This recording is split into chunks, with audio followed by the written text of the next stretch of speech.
नमस्कार, मैं हूँ शिवनाथ झा। आर्यावर्त इंडोनेशियन.com के कतरन यूट्यूब चैनल्स। मैं जहाँ बैठा हूँ यह स्थान शायद विश्व के किसी भी पवित्र स्थान से ज़्यादा पवित्र है। विश्व के किसी भी धार्मिक स्थान से, मानवीय स्थान से ज़्यादा महत्वपूर्ण है। विश्व के किसी भी पर्यटन के दृष्टिकोण से जो स्थान को सरकार, चाहे भारत की सरकार हो, विश्व की सरकार हो, जिस तरह बढ़ावा देती है, उन तमाम जगहों से यह जगह बहुत ज़्यादा महत्वपूर्ण है। और महत्वपूर्ण इसलिए है कि यहाँ एक मनुष्य के लिए एक ऐसा पदार्थ मिलता है जो उसके जीवन रक्षक, जो उसकी ज़िंदगी के लिए बहुत आवश्यक है। विश्व के किसी भी कोने में रहने वाला कोई भी व्यक्ति, किसी भी जाति, किसी भी संप्रदाय का होगा, उसका खून एक ही रंग का है, वह है लाल। हम चाहे अपने हाथ को, पैर को, गर्दन को कहीं भी काट लें, 10 विभिन्न जाति के लोगों को खून एकत्रित कर लें और उसे बोलें कि आप इस खून को अलग अलग करिए कि किस जाति के, किस धर्म के, किसके ये खून है, शायद नहीं कर पाएगा कोई व्यक्ति। यह स्थान भारत की सड़कों से, भारत की कहानियों की इस श्रृंखला में मैं बैठा हूँ red cross society of India. आप हमारे पीछे रेड क्रॉस का जो शिलापट्ट है वो देख सकते हैं। दिल्ली में यह रेड क्रॉस भारत के संसद से अधिक 10 हाथ की दूरी पे है। और अभी के वर्तमान प्रधानमंत्री के नेतृत्व में जो नया संसद भवन बन रहा है, तो संसद भवन की दीवार और रेड क्रॉस के दीवार के बीच में एक सड़क है रेड क्रॉस के नाम से। यह एक तरफ रायसीना रोड को जोड़ती है और दूसरे तरफ संसद के पिछले हिस्से को, नॉर्थ ब्लॉक के पिछले हिस्से को, पंत मार्ग को जोड़ते हुए रकाबगंज गुरुद्वारा से फिर आगे निकल जाती है। भारत की सड़कों से भारत की कहानी के श्रृंखला में मैं आपको आज बताऊं कि देश में, भारत में जो खून की ज़रूरत है, भारत में जितने लोग बीमार हैं, अस्पताल में हैं या जहाँ भी हैं, जीवन और मृत्यु से लड़ रहे हैं और उन्हें खून की ज़रूरत है, तो भारत में तकरीबन आज की तारीख में जितनी खून की किल्लत है, उस किल्लत में करीब 2 मिलियन यूनिट कम हो रहा है। 2 मिलियन यूनिट, ये कम नहीं है। और आपको जान के ये आश्चर्य भी होगा कि भारत की जो कुल आवश्यकता है 3.5 मिलियन यूनिट के आसपास, 13.5 मिलियन यूनिट के आसपास, उसमें हम सिर्फ अभी 11 दशमलव कुछ और अंक है, 2 या 3 अंक हैं, उतना मिलियन यूनिट खून एकत्रित करते हैं। और उससे भी सबसे ज़्यादा महत्वपूर्ण बात यह है कि इस खून का जो एकत्रीकरण है, उसमें करीब 80% से अधिक खून लोग स्वयं देते हैं। लेकिन यहाँ आपको एक चीज़ और स्पष्ट करना चाहूँगा कि भारतवर्ष में चाहे सांसद हों, लोकसभा के हों, राज्यसभा को हों, विभिन्न राज्यों के जो विधानसभा, विधान परिषद के सदस्य हों, छोटे कद से लेके आदम कद तक के जितने नेता हों, जितने अधिकारी हों, चाहे वो राज्य सरकार के हों, केंद्र सरकार के हों, किसी भी जगह हो, आप शायद ही कभी उन नेताओं को, उन अधिकारियों को ब्लड डोनेशन कैंप में देखे होंगे। साल में, 2 साल में, 5 साल में अगर अपने सेवा अवधि के दौरान अगर वो कभी ब्लड डोनेशन कैंप में एकत्रित होकर अगर कोई 1 यूनिट या 2 यूनिट खून भी डोनेट करते हैं तो उस क्षेत्र के जितने तमाम अखबार, टेलीविज़न उन्हें बहुत ही विस्तार रूप से प्रकाशित करते हैं, प्रसार करते हैं। लेकिन भारत का ये 80% से अधिक सामान्य लोग, सड़क पर चढ़ने वाला लोग, रिक्शा वाला, छोटे छोटे संस्थाओं में काम करने वाला, गाड़ी चलाने वाला, किसी के कार्यालय या किन्हीं के घर के बाहर दरवाजे पे जो गार्ड होते हैं, वो सभी लोग इस तरह के जो छोटे छोटे समाज के हम जैसे जो छोटे व्यक्ति हैं, बहुत जिनका इस समाज में अदना सा स्थान है, अगर वो कभी खून देते हैं तो उसका कोई प्रचार प्रसार नहीं होता। खून की कीमत शायद कोई चुका नहीं सकता है, लेकिन अगर खून की बात करेंगे तो हमें सभी दृष्टिकोण से इस बात को महत्व देना होगा कि हम कैसे समाज को एक बेहतर जिंदगी दें, एक बेहतर स्वास्थ्य दें और उसके लिए हम एक बेहतर ब्लड बैंक समाज को प्रदान करें। Red cross society of India के बारे में ज़्यादा जानकारी देना हमारी कुवत के बाहर का चीज़ है। समाज में बड़े बड़े विद्वान हैं, बड़े बड़े विदुषी हैं, डॉक्टर हैं, या खून के दृष्टिकोण में से जो मर्मज्ञ जो लोग हैं जिन्हें बहुत ज़्यादा जानकारी है, वो लोग देंगे। मैं सिर्फ इस स्थान पे आज बैठ के जिस बात को कहने के लिए यहाँ आया हूँ, भारत की सड़कों से भारत कहानी के इस श्रृंखला में, वह यह है कि भारतवर्ष में तकरीबन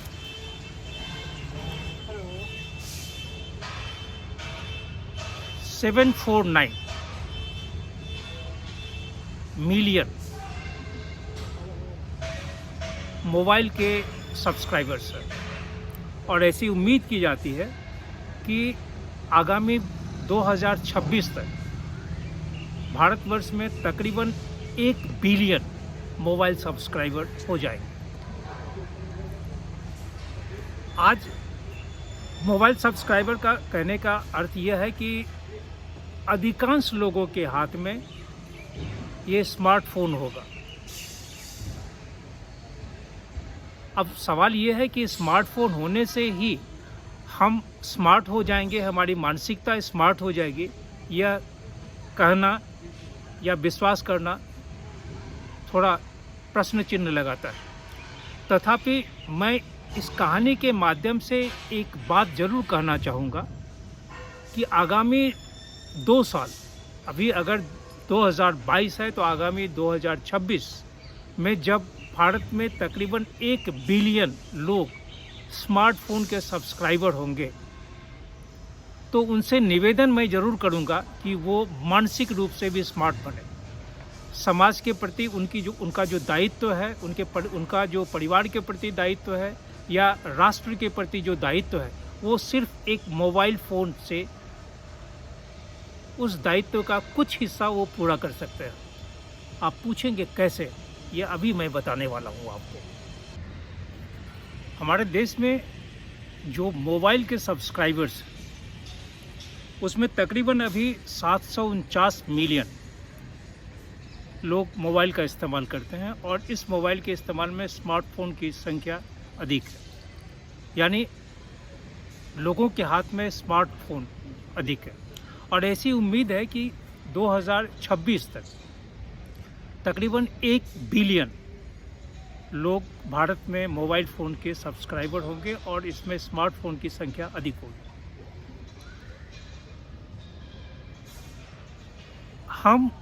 मोबाइल फ़ोन से किसी की जान बचा सकते हैं। यह बहुत ही छोटी बात है, कि जो मोबाइल फ़ोन आपके हाथ में है, उस मोबाइल फ़ोन से आप अपने क्षेत्र के, अपने गांव के, अपने कस्बा के, अपने पंचायत के, अपने ज़िला के, अपने राज्य के लोगों की ज़िंदगी को बचा सकते हैं। कम से कम 100 किलोमीटर, 50 किलोमीटर की दूरी में जिस व्यक्ति को खून की ज़रूरत है, उस व्यक्ति की ज़िंदगी को आप बचा सकते हैं। मैं इस red cross society of India के हेड क्वार्टर में बैठ के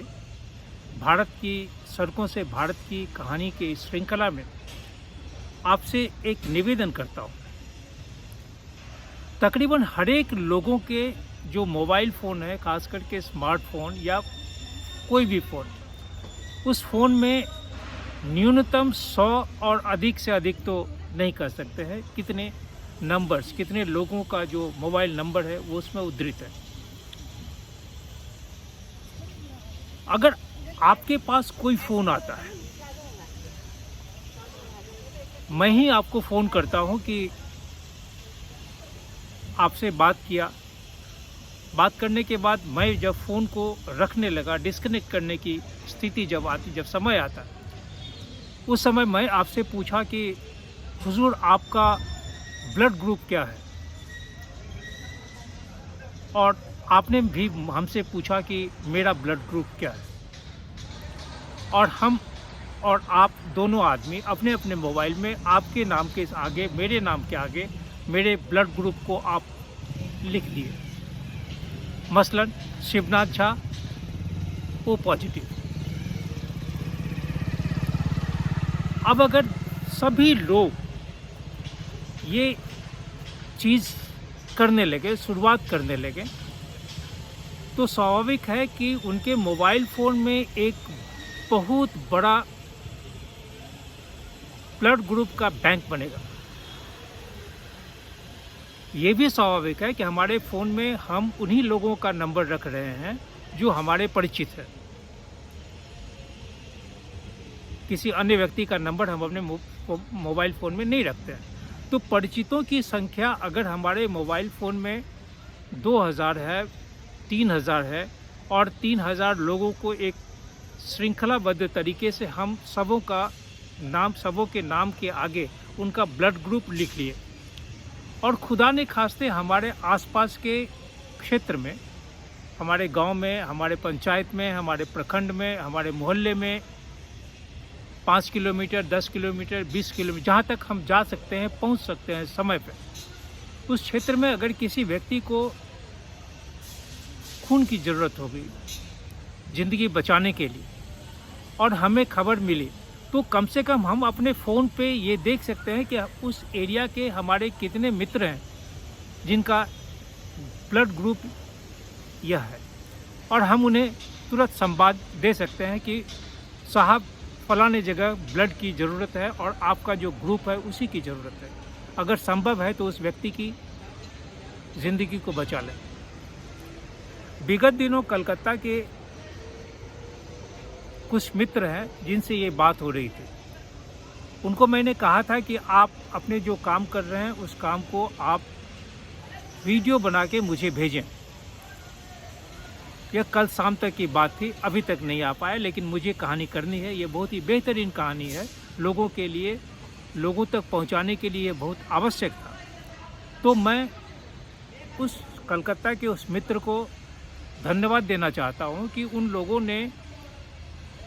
अपने गांव में, अपने छोटे से शहर में जिस चीज़ की शुरुआत उन्होंने किया है, यह शुरुआत आने वाले समय में पूरे राज्य में, उसके आने वाले समय में पूरे देश में एक बहुत बेहतरीन मुहिम हो सकता है। हम बहुत बेहतरीन तरीके से किसी व्यक्ति की जान को बचा सकते हैं, क्योंकि खून ही एक ऐसा चीज़ है जिसकी भरपाई सिर्फ खून ही कर सकता है। खून अगर किसी को ज़रूरत है, किसी मरीज़ को खून की ज़रूरत है, तो हमारा सबसे पहले यह दायित्व हो जाता है कि हम उसके पास समय पर, चाहे वो अस्पताल में हो, चाहे जहाँ भी हो, हम समय पर उसके पास पहुँचें, क्योंकि खून से ही उसकी ज़िंदगी बच सकती है। भारत में red cross society of India बहुत बेहतरीन तरीके से कार्य कर रही है, यह इसमें कहीं भी कोई अतिशयोक्ति नहीं है, यह बहुत ही बेहतरीन काम कर। 1900 कहते हैं कि 1914 में जब वर्ल्ड वॉर शुरू हुआ था, वो उस जमाने में भारतवर्ष में कोई ऐसा ऑर्गेनाइजेशन नहीं था जो उस युद्ध के दौरान जितने भी घायल थे या जो मृतक हो मर रहे थे, उन तमाम लोगों को की देखभाल करें। जहाँ खून की ज़रूरत है वहाँ पे खून की आपूर्ति करें। ये बहुत ही उस समय बहुत ज़्यादा जद्दोजहद, बहुत ज़्यादा तकलीफ़ होने लगी थी। उस समय सिर्फ सेंट जॉन्स का जो एम्बुलेंस एसोसिएशन था और एक ब्रिटिश का जो joint committee of British red cross था, इसके अलावा कोई दूसरा चीज़ था नहीं। इसलिए जो अंग्रेजी शासन के दौरान भारतवर्ष में जो लोग थे, अंग्रेजी हुकूमतान, उन्होंने 3 मार्च 1920 को कहते हैं कि सर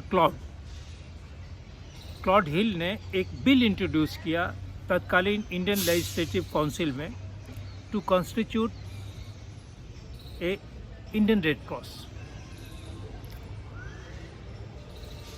इसकी शुरुआत भी इंडियन रेड क्रॉस बनने के पहले भी जो रेड क्रॉस का मूवमेंट है, वो मूवमेंट शुरुआत किए थे हेनरी डुनार्ट। ये 1828 और 1910 के बीच में इन्होंने इंटरनेशनल रेड क्रॉस और international red cross crescent international के नाम से जो मूवमेंट इन्होंने शुरू किया था। जब भारत के कॉन्स्टिट्यूशन, भारत के इंडियन लेजिस्लेटिव काउंसिल, ये हमारे बगल में जो पार्लियामेंट कहेंगे आज की तारीख में, इसी में जब यह बिल इंट्रोड्यूस किया गया था तो यह बिल पास हुआ, इंडियन रेड क्रॉस सोसाइटी बना और ये बना था RCS एक्ट, और बाद में ये इनकॉर्पोरेट हो गया एक पार्लियामेंट एक्ट के तहत 15 of 1920। 1992 में फिर इस एक्ट में, इस नियम में, इसके कानून में परिवर्तन हुआ और 1994 में एक विस्तार पूर्वक इसमें जो नियम कानून थे वे बनाए गए। आज भारतवर्ष में तकरीबन 1100 मतलब 1100 ब्रांच हैं पूरे भारतवर्ष में, सभी राज्यों में। इसके जो अध्यक्ष हैं वो प्राइम मिनिस्टर तो हैं ही, और जो हेल्थ मिनिस्टर हैं वो इसके चेयरमैन होते हैं। ये तकरीबन 18 मेंबरानों की एक समिति होती है, और इंडियन रेड क्रॉस सोसाइटी एक ह्यूमैनिटेरियन, एक मानवीय और मानवता के आधार पे देश के लोगों को चाहे जिस भी जाति के हों, संप्रदाय के हों, किसी भी भारतीय हैं, किसी भी व्यक्ति को जिसे खून की ज़रूरत है, जो खून के बिना मृत्यु को प्राप्त कर सकता है, उसके लिए बहुत बेहतरीन तरीके से काम कर रहे हैं। उस ज़माने में मालकॉन हेली जो पंजाब के गवर्नर थे और फिर यूनाइटेड प्रोविंस के भी गवर्नर बने, ये मालकॉन हेली साहब red cross society of India का जो कमेटी का गठन हुआ था उसके अध्यक्ष थे। 50 लोगों की सदस्यता वाली वो संगठन शुरुआती दिनों से काम करना शुरू किया, और क्रमशः जैसे जैसे समय बीतता गया, देश आगे बढ़ता गया, देश स्वतंत्र हुआ, रेड क्रॉस सोसाइटी यह दफ्तर यही है। और शायद बहुत कम लोग जानते होंगे कि जब हम मंडी हाउस से कॉनॉट प्लेस की ओर आते हैं और फिर मंडी हाउस से ही हम फिरोज शाह रोड लेकर संसद की तरफ आते हैं, तो बीच में एक सड़क है हेली लैन, जहाँ उसी रास्ते में, उसी लेन में ऐतिहासिक अग्रसेन की बावली है, और हेली लैन उसी महामानव मालकॉन हेली जो Indian Red cross society of India के गठन के बाद अध्यक्ष बने थे, जिन्होंने इस खून रूपी मनुष्य की ज़िंदगी कैसे बचे, उसके लिए खून की आपूर्ति कैसे हो, इस संगठन के द्वारा कैसे लोगों की जान बचाई जाए, उस संगठन का उन्होंने नेतृत्व किया। और उस ज़माने से लेकर आज तक हेली रोड उन्हीं के नाम से समर्पित है, उन्हीं के नाम से जाना जाता है। कल एक बेहतरीन डॉक्टर से जब पूछे कि भारतवर्ष में कुल कितने यूनिट खून की ज़रूरत होती है, तो उन्होंने कहा कि जो क्लिनिकल डिमांड है ब्लड का, वो करीब करीब 14.6 मिलियन होल ब्लड यूनिट की ज़रूरत होती है, जिसमें तकरीबन 11 मिलियन जो ब्लड है वो डोनेशन से प्राप्त होते हैं। और भारत में जो ज़रूरत है वो ज़रूरत के हिसाब से हम अभी करीब करीब 2 मिलियन ब्लड यूनिट के का गैप है। आपको बहुत आश्चर्य होगा कि इस 2 मिलियन गैप में कोशिशें हो रही है, बहुत तरह की जो प्रचार प्रसार हैं ताकि लोग ब्लड डोनेशन में आगे आएं। इस ब्लड डोनेशन में 80 से ज़्यादा फीसदी स्वैच्छिक है, लोग खुद देते हैं। यहाँ पे जब उनसे पूछा कि क्या ब्लड डोनेशन में भारतवर्ष के जो राजनीतिक इतने बड़े बड़े नेता लोग हैं, चाहे वो गांव के हों, पंचायत के हों, जिला के हों, राज्य के हों, संसद में बैठते हों, मंत्री हों, प्रधानमंत्री हों, ये सब कभी ब्लड डोनेशन में, या भारतवर्ष के जो ब्यूरोक्रेट्स हैं, बड़े बड़े अधिकारी हैं, वो सब कभी ब्लड डोनेशन दिए हैं? ब्लड डोनेशन कैंप में आकर अपना खून कभी समर्पित किए हैं राष्ट्र के लिए, राष्ट्र के में जो जिन लोगों को खून की ज़रूरत है? वो मुस्कुरा दिए। उनकी हंसी, उनकी मुस्कुराहट बहुत ही बेहतरीन कटाक्ष था। इसका मतलब यह है कि आज भी भारत के अस्पतालों में, भारत के जितने भी नर्सिंग होम हैं उसमें, या भारत के शल्य चिकित्सा कक्ष में अगर खून की ज़रूरत है तो इस खून की आपूर्ति सिर्फ और सिर्फ भारत के लोग करते हैं। कॉमन मैन, आम आदमी, गद्दी और सिंहासन पे बैठे लोग कभी खून डोनेट नहीं करते हैं। इसलिए मैं जब कलकत्ता के उस युवाओं से बात कर रहा था, तो उनसे मैं कहा कि आप अपना एक वीडियो बनाकर मुझे ज़रूर दें, ताकि मैं उस वीडियो को मैं अपने इस कहानी में, भारत की सड़कों से भारत की कहानियों के इस श्रृंखला में जोड़ें। लेकिन अभी तक आ नहीं पाया और मैं इस कहानी को रोक नहीं सकता था। इसलिए आप तमाम लोगों को, उस कलकत्ता के युवकों की तरफ से मैं एक निवेदन करता हूं अपनी कहानी के माध्यम से कि अगर आप फ़ोन हाथ में रखते हैं, आपके फ़ोन में अनेकानेक लोगों का नंबर है, तो आप बात करने के दौरान आज से ही नोट कर लें, आज से गिरा बांध लें कि आप जब भी किसी व्यक्ति से बात करेंगे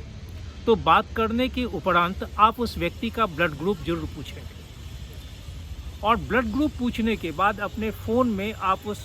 व्यक्ति के नाम के आगे ब्लड ग्रुप का जो नाम है,